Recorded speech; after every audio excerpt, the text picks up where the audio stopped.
என்ன விஷயம் பார்க்குறோன்னா, ஒரு BA6ல் ஏன் 8 வந்து லோ பாயிண்ட் காட்டுது? லோ பாயிண்ட்னா ஏன் லோவாக கம்ப்ரஸர் வருது? ஏன் வால் சீக்கிரமாக டேமேஜ் ஆகுது? ஏன் வால் லூஸ் ஆகுது? அதுவும் நான் சொல்கிறதெல்லாம் பார்த்தீங்கன்னா 10,000 கிலோமீட்டர்லையும் 15,000 கிலோமீட்டர்லையும் இந்த கம்ப்ளைண்ட் வருது. இது எதனால் பார்த்தீங்கன்னா, இப்போது நம்ம தேட்ரல் பாடி வந்து டேரெக்டாக வந்து நம்மளுக்கு வந்து எப்படி கொடுத்துக்கிறாங்க பார்த்தீங்கன்னா, இங்கே பாருங்கள்.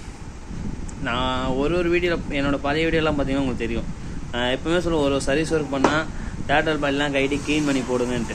இங்கே பாருங்கள், இந்த டேரெக்டாக வந்து 8க்கு பெட்ரோல் அடிக்கும் போது இதில் அதிகமாக கார்பன் சேரும் போது இந்த கார்பன் வந்து நிறைய பேர் என்ன சொல்லுவாங்க பார்த்தீங்கன்னா, இந்த பக்கம் பெட்ரோல் வந்து நம்மளுக்கு அடிக்க சொல்ல டேரெக்டாக வந்து இந்த வாலில் படும், வால் தான் டேமேஜ் ஆகும் அப்படின்னு சொல்லுவாங்க. ஆனால் இந்த வால் எதனால் டேமேஜ் ஆகுதுன்னு யாரும் இது வரைக்கும் வீடியோ போடல.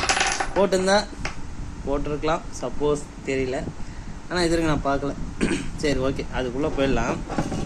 இங்கே பாருங்கள், இது எந்த அளவுக்கு தெரியுதுன்னு தெரியல, தெரிகிற அளவுக்கு கொஞ்சம் அட்ஜஸ்ட் பண்ணிக்கோங்க. தெரியுதுங்களா?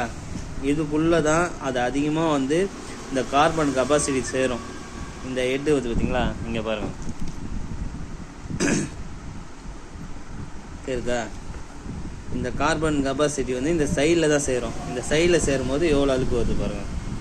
இந்த சைடில் இருக்கிற கெப்பாசிட்டி என்ன ஆகுனா, இந்த பெட்ரோல் வந்து ஒரு ஸ்டேஜுக்கு மேலே ஃபயர் ஆகும்போது இந்த கார்பன் வந்து அதிகமாக சேர என்ன ஆகுனா, இந்த வால் வந்து லாக் ஆகிடும். இங்கே பாருங்கள், இது ஃபுல்லாக லாக் ஆகணுன்னு இப்போ இந்த லாக் என்ன ஆகுதுன்னா, உங்களுக்கு இந்த பாருங்கள்,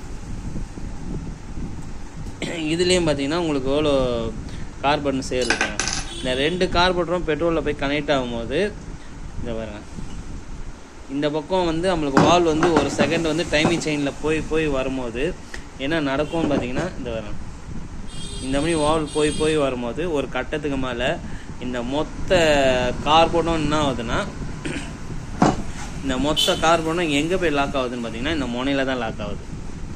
இந்த முனையில் வந்து ஃபுல்லாக கார்பன் லாக் ஆகும்போது ஒரு கட்டத்துக்கு மேலே இந்த வால் கரெக்டாக போய் ரிலீஸ் ஆகாமல் ஒரு லோ பாயிண்டில் ஆகுது. இது பாருங்க, இப்போது இப்படி போய் வர வால் இந்த பக்கம் நம்மளுக்கு போய் கனெக்ட் பண்ணுற வால் வந்து ஒரு செகண்ட் லோ பாயிண்ட் ஆகும்போது இந்த வால் வந்து பிரச்சனை வருது, வால் பெண்டாக வர்றது, வால் கம்ப்ரஸர் வர்றது, கம்மியாக வர்றது, இதெல்லாம் இந்த பிரச்சனை தான்.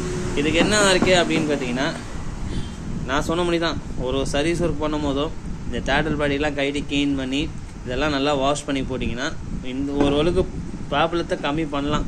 ஆனால் நம்ம என்ன பண்ணாலும் BA6ல் ஃபெயிலியர் ஆகுறது இது ஆகுறது தான். ஏன்னா இப்போ வர வண்டிங்களுக்கெல்லாம் பார்த்தீங்கன்னா உங்களுக்கு டேரெக்டாக வந்து இந்த மாதிரி 8க்குள்ளே பெட்ரோல் அடித்தா தான் ஸ்டார்ட் ஆகும். இந்த ஓல்டு வண்டி கார்பரேட்டர்லாம் நீங்கள் பார்த்தீங்கன்னா, கார்பரேட்டர்லேருந்து பெட்ரோல் வந்து கார்பரேட்டில் நிற்கும். அது வந்து ஒரு ஸ்டேஜுக்கு மேலே ஆவியாகி அதுக்கப்புறம் தான் 8க்கு போய் அதுக்கப்புறம் வரும். ஆனால் நீங்கள் அந்த ஓல்டு வண்டியெலாம் பார்க்கும்போது பார்த்தீங்கன்னா 1 லட்சம் 2 லட்சம் கிலோமீட்டர் ஓடினா கூட இன்ஜினில் வந்து அவ்வளோ சீக்கிரம் கம்ப்ளைண்ட் வராது. அந்த மாதிரி வச்சிருக்கிற கஸ்டமரு மறக்காமல் நம்மளுக்கு கமெண்ட் பண்ணுங்கள். ஏன்னா அவங்களுக்கு தெரியும், இந்த கார்பரேட்டர் வண்டி 1 லட்சம் 2 லட்சம் கிலோமீட்டர் ஓடினாலும் எந்த கம்ப்ளைண்ட் வராது.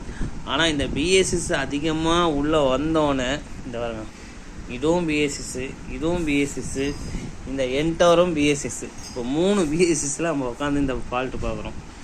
இந்த மோஸ்ட்லி இந்த BA6ல் அதிகமாக அந்த BA6ல் பார்த்தீங்கன்னா இந்த பெட்ரோல் டேரெக்டாக போகிறதுனால தான், அதிகமாக கார்பன் சேர்றதுனால தான் 8 ஃபெயிலியர் ஆகுது. எனக்கு தெரிஞ்ச ரீசன் இதுதான். 2வது, இந்த தேட்டல் பாடிக்கு ஏன் ஃபெயிலியர் ஆகுதுன்னா, இதுவும் அதே தான். இந்த பாருங்கள், டைட்டி எதுவுமே க்ளீன் பண்ணாமல் இந்த டஸ்ட் அதிகமாக உள்ளே சேரவா இந்த வால் டேமேஜ், இந்த சென்சார் 2 சென்சாருமே அடி வாங்கிச்சுன்னா உங்களுக்கு வண்டி ரேஸ் ஆகாது, அதுக்கப்புறம் ஆட்டோமேட்டிக்காக வண்டி ஆஃப் ஆகும். இந்த மாதிரி கம்ப்ளைண்ட்டு இதெல்லாம் கரெக்டாக தப்பான்னு சொல்லி கமெண்ட் பண்ணுங்கள். எனக்கு தெரிஞ்சது இதுதான். உங்களுக்கு என்ன தெரியுதோ அதை கமெண்ட் பண்ணுங்கள், நானும் தெரிஞ்சுக்கிறேன். நெக்ஸ்ட் வீடியோ பார்ப்போம். எல்லாருக்கும் பாய். நான் ஆல்ரெடி ஒரு வீடியோவில் சொன்னது தான், இதுக்கு மேலே தரமான வீடியோஸ் நான் கொண்டு வருவேன்.